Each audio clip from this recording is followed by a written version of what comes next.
Hello, welcome back to another video. This week, I eased myself back into doing watercolor studies with a mixed media portrait. I talk about my process, how to restart a drawing or painting habit, and some tips when working with dry media on cold press paper. Let's get started. The supplies I used for this study include Arch's cold press watercolor paper, Faber-Castell's 12 set of Polychromos pencils, a Derwent pencil extender, a ceramic mixing palette, Daniel Smith's Watercolor Essentials mixing set, a Uniball Signo broad white pen, Schmincke masking fluid, sizes 8 and 12 round brushes, and Pebeo Studio Gouache in permanent white. After transferring my sketch with Polychromos pencils and blocking out the brightest whites with masking fluid, I started with the underlayers of the painting. Sometimes I do this step wet on wet, but this time I started wet on dry. For one, I have more control this way. There are fairly defined color blocks in this study, and I didn't want the colors to bleed into each other too much. Some mixing is necessary, but there were areas like the flower and the skin where I wanted to keep my colors mostly clean. This layer is light in these areas, almost still the white of the paper in fact. I learned the hard way that watercolor only lets you work light to dark, so it's better to be cautious since you can't undo darks once they're dry. From there, it was a matter of gradually building shadow and depth with progressively more saturated and deeper layers. I worked on areas that didn't overlap to prevent bleeding from the wet paint. I want to take a moment now to talk about the gap in uploads since these steps are repetitive and pretty self-explanatory. The short story is I had tech issues, namely some SSD shenanigans and user errors when saving over files that shouldn't have been saved over. That put a damper on my motivation, and combined with a heavier workload in other areas meant this channel was put on the back burner for August. It feels good to be back now, just in time for a new season. Even though I didn't want to skip uploads for several weeks, it does give me a perfect opportunity to put my own tips on restarting habits to use. Speaking of those habits, the first tip I used was to start slow. I have several videos planned that require multiple paintings in different mediums, but I ease myself into production with a simple study.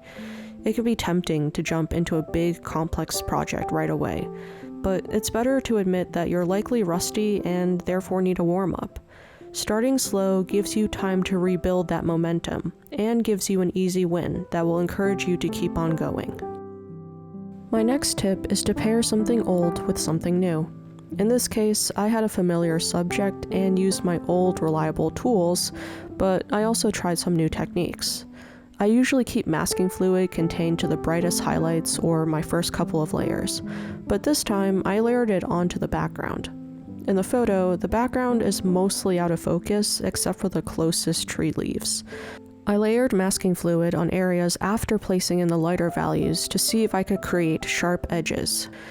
Like with the hair, I knew I would probably have to soften these edges later, but I was curious to see if I could do that in the middle stages of a painting instead of only at the beginning. Pairing old techniques with either a new medium or a new technique itself makes the process feel fresh without making it also overwhelming. My last tip is to savor the little wins. It can be frustrating to restart a habit. Things don't feel as fluid as they used to, and you might be thinking, if only I hadn't stopped. I know I was, especially when rendering the face. Little bits of dry masking fluid kept on getting caught on the paper, and the left side of the paper by her cheek started breaking down. It was tempting to give up at this point, but I pushed through and celebrated the parts that did go well, like her shirt.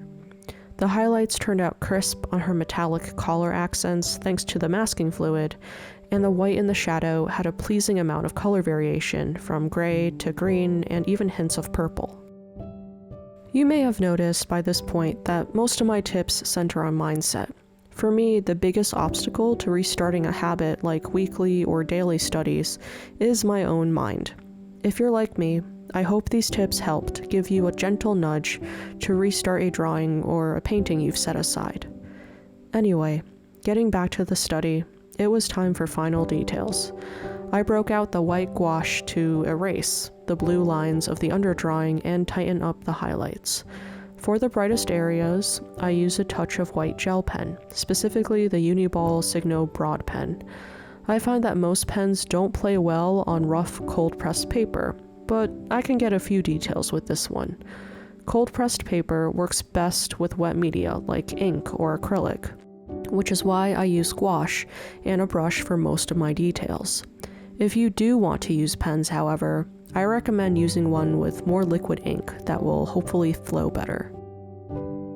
Once this layer was fully dry, I added the final touches with color pencil. I try not to use color pencil on large areas on cold pressed paper to avoid too much texture and uneven values. Luckily for me, I wanted that texture for her freckles and lashes to differentiate these areas from the base skin. If I kept my Polychromos sharp, I was able to get these final details in with precision. On hot pressed or mixed media paper, creamier pencils like the Derwent drawing will be your friend for covering large areas. On cold pressed paper, I reserve dry media for these final little details. Watercolor is easier to control here, so color blocking with wet media is the least frustrating way to cover a larger expanse like skin. Here's the final study. This was a great warm-up piece, and I'm excited to get back to making weekly videos. Thanks for waiting, and like always, I hope you create something this week that brings you joy.